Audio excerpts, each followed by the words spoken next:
sujet très important. C'est-à-dire comment agir devant les difficultés de la vie. Il y a des difficultés qui se présentent à nous. Alors face à ces difficultés, comment agir? Voilà en effet le thème qui fait l'objet, n'est-ce pas, de notre rencontre en ce jour sur cette radio. Amen. Il est déjà l'heure de l'évocation. Pasteur, on va vous écouter. Et on revient dans quelques minutes, d'environ 30 minutes, pour permettre aux auditeurs de la radio de Bézéville de nous faire part de votre préoccupation et aussi de situations de traversée. On va vous écouter. Amen. Merci Seigneur. Merci Seigneur. Alors si tu me suis au travers de la radio, je te dis que tu puisses, là où tu es, voilà, prendre ta Bible. Parce que le thème qui sous-tend notre présence en ce soir, c'est comment agir devant les difficultés de la vie. Nous allons lire Ésaïe chapitre 38e, du verset 1er jusqu'au verset 5. Et je fais la lecture. À cette époque-là, Ézéchias était atteint d'une maladie qui entraîne la mort. Le prophète Ésaïe, fils d'Amos, est venu voir Ézéchias et lui dit de la part de Dieu: mets de l'ordre dans tes affaires, en effet tu vas mourir. La vie est finie pour toi. Alors Ézéchias s'est tourné vers le mur et il a fait cette prière au Seigneur. Ah Seigneur, je t'en prie, souviens-toi de moi. J'ai vécu fidèlement devant toi avec un cœur non partagé. J'ai fait ce qui est bien à tes yeux. Et Ézéchias pleura beaucoup. Le Seigneur a donné l'ordre à Ésaïe d'aller dire à Ézéchias de sa part: moi, le Seigneur, le Dieu de David, ton ancêtre, j'ai entendu ta prière, j'ai vu tes larmes, je vais ajouter 15 ans sur ta vie. Amen. Amen. Voici un passage de la Bible qui, en réalité, paraît une situation normale. Je veux dire par là que nous sommes en face ici d'un grand roi. C'est le roi, vraiment, Ézéchias, qui était bien devant la face de Dieu. Il prenait son temps à louer le Seigneur, il prenait son temps à respecter le Seigneur. Voici qu'un jour, il tombe malade. Et la maladie était tellement grave que la maladie devait l'amener directement à la mort. Je pouvais identifier cette maladie comme le phénomène d'Ebola qui était rare de nos jours. Et voilà que Dieu amène quelqu'un. Il amène Ésaïe. Ésaïe n'est pas n'importe qui. Ésaïe est l'un des grands prophètes de la Bible.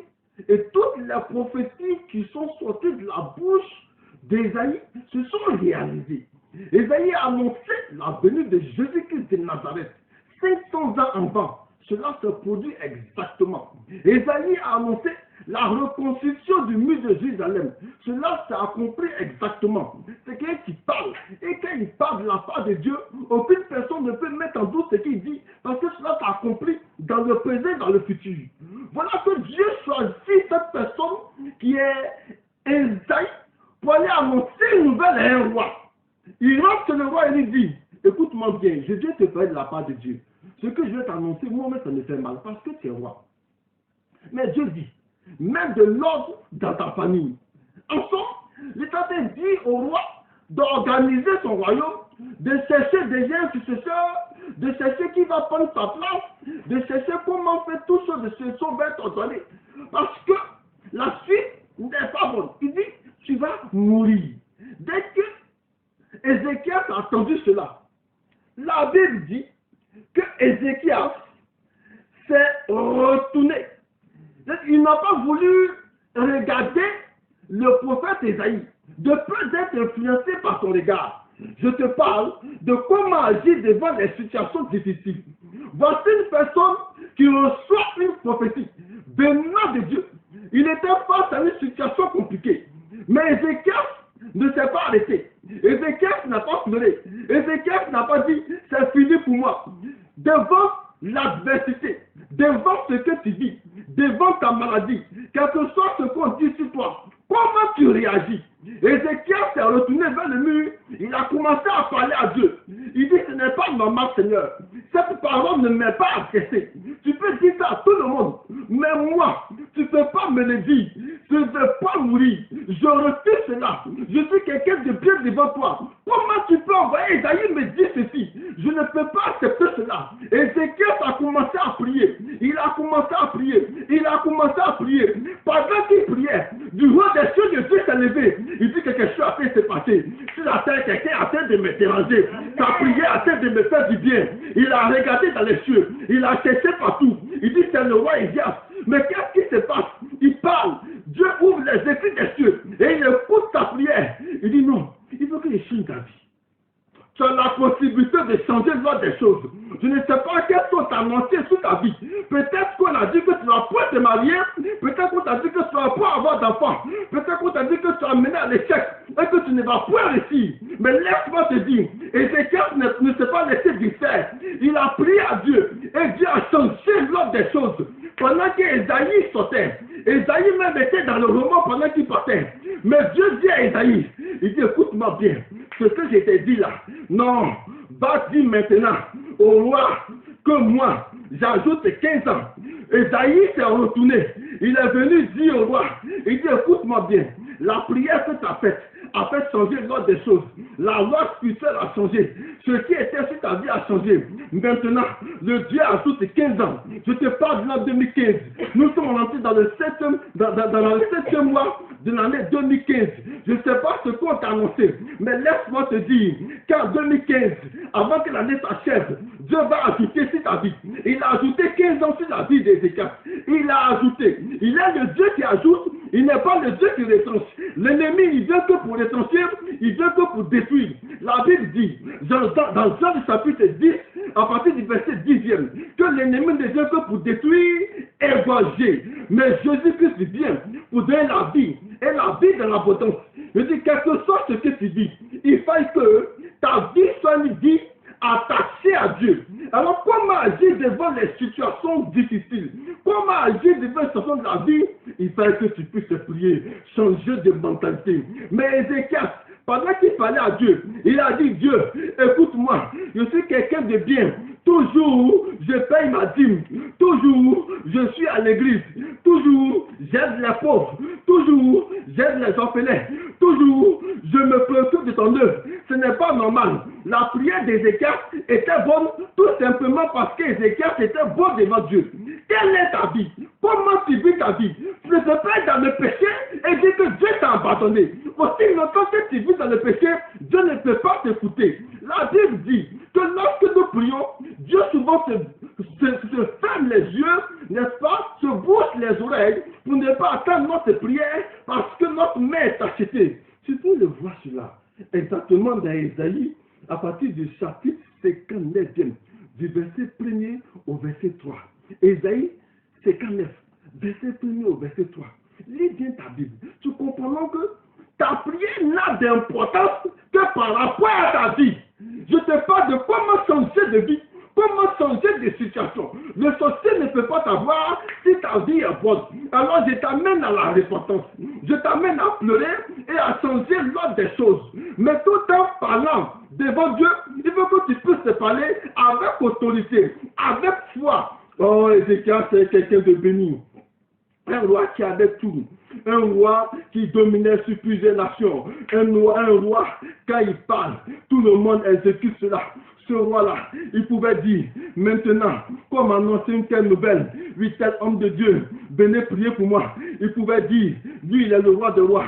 Ce qu'il dit, tout le monde a compris. Mais lui, Ézéchias, il n'a pas donné l'ordre à quelqu'un.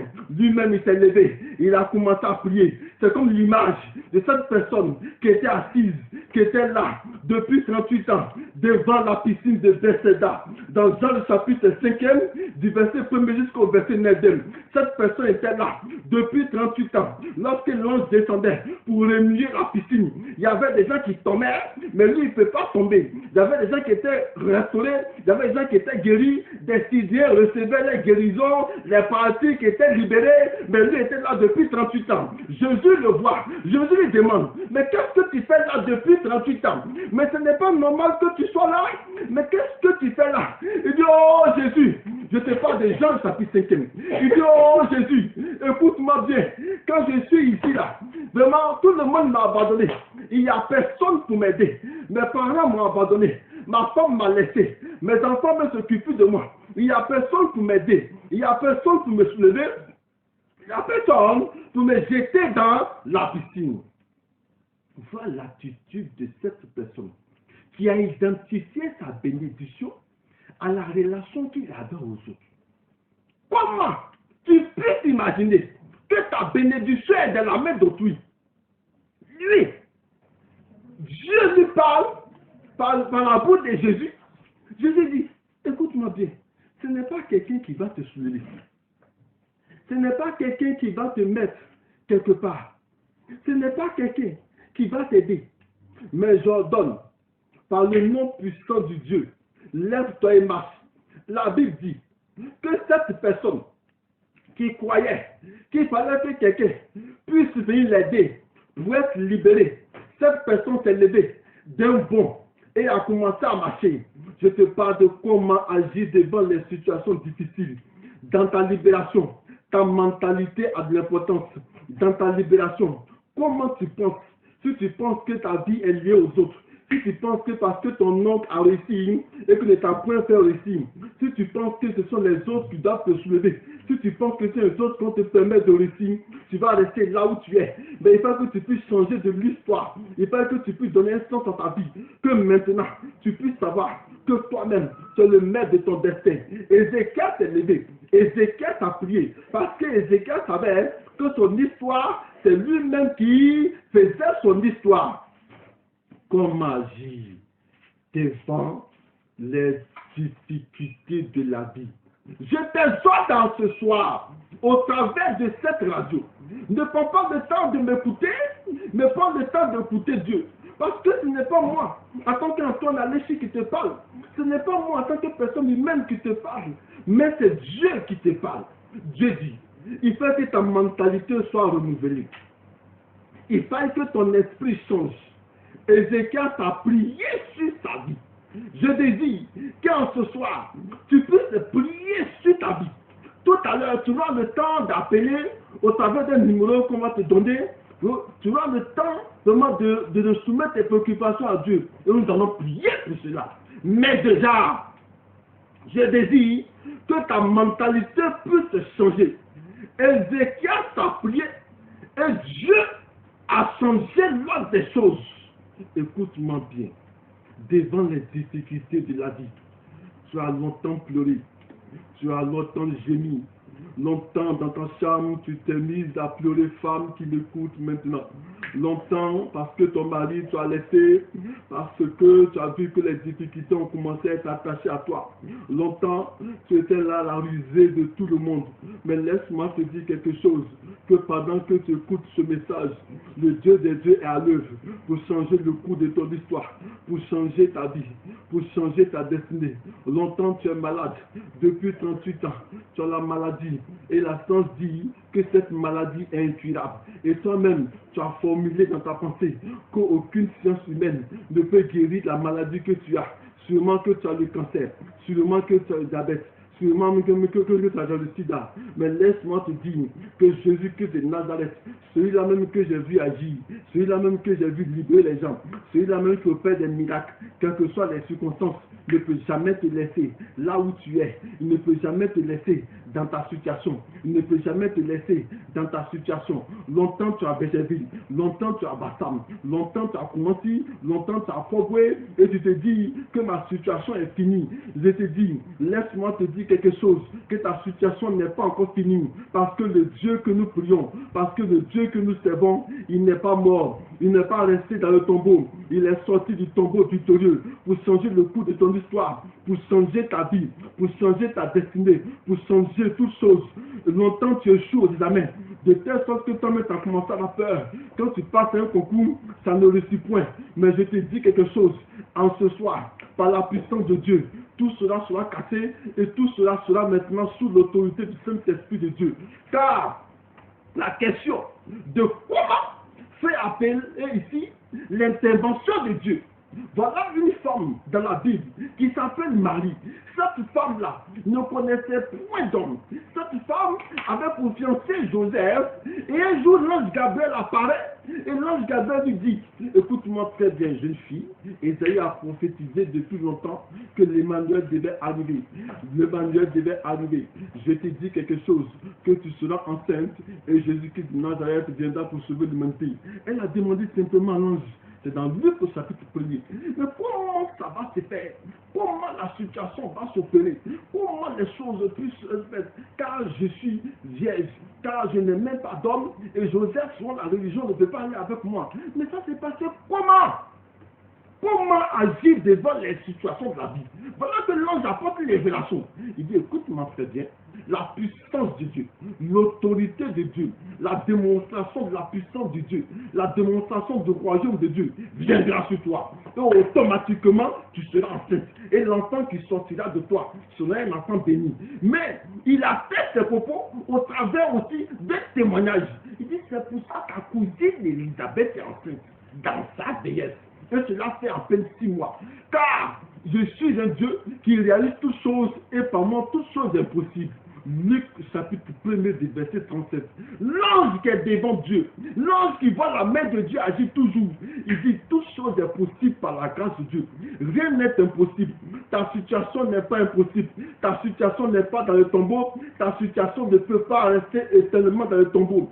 Car l'heure est venue pour que cela puisse changer. Comment agir devant les situations difficiles? Je te parle d'une situation difficile. Je te parle de la vie que tu traverses, de la vie qui te fait pleurer, la vie qui fait que maintenant tu maigris, la vie qui fait que ta mentalité a changé. Laisse-moi te dire quelque chose, qu'aussi longtemps que le Dieu de Dieu est vivant, il opère des miracles. Alléluia. Notre Dieu continue d'agir. Sa main n'est pas limitée. Sa main n'est pas limitée. En ce soir, pendant que tu m'attends, pendant que tu attends de m'écouter, je suis en train d'annoncer une bonne nouvelle sur ta vie.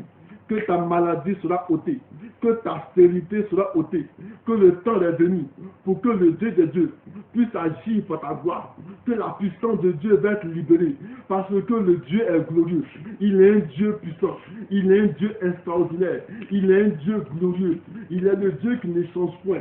Les gens ont attrapé ce Jésus-Christ de Nazareth, ils l'ont chicoté, ils l'ont attaché à la croix, les gens se sont moqués de lui. Ils pensaient que c'était la fin de toutes choses. Ils pensaient que Jésus-Christ était mort éternellement.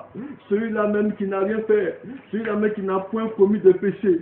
Il a porté le fardeau de l'humanité. Il s'est dit, son sang a coulé. Son sang a coulé. Plus de 6 à 7 litres de sang. Il était même devenu même une personne dénuée de tout ce qui est liquide, sanguin.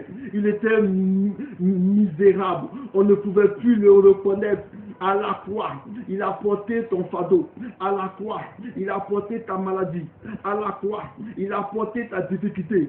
À la croix, il a tout pris. Voilà pourquoi il a dit, tout est accompli. Tout est accompli.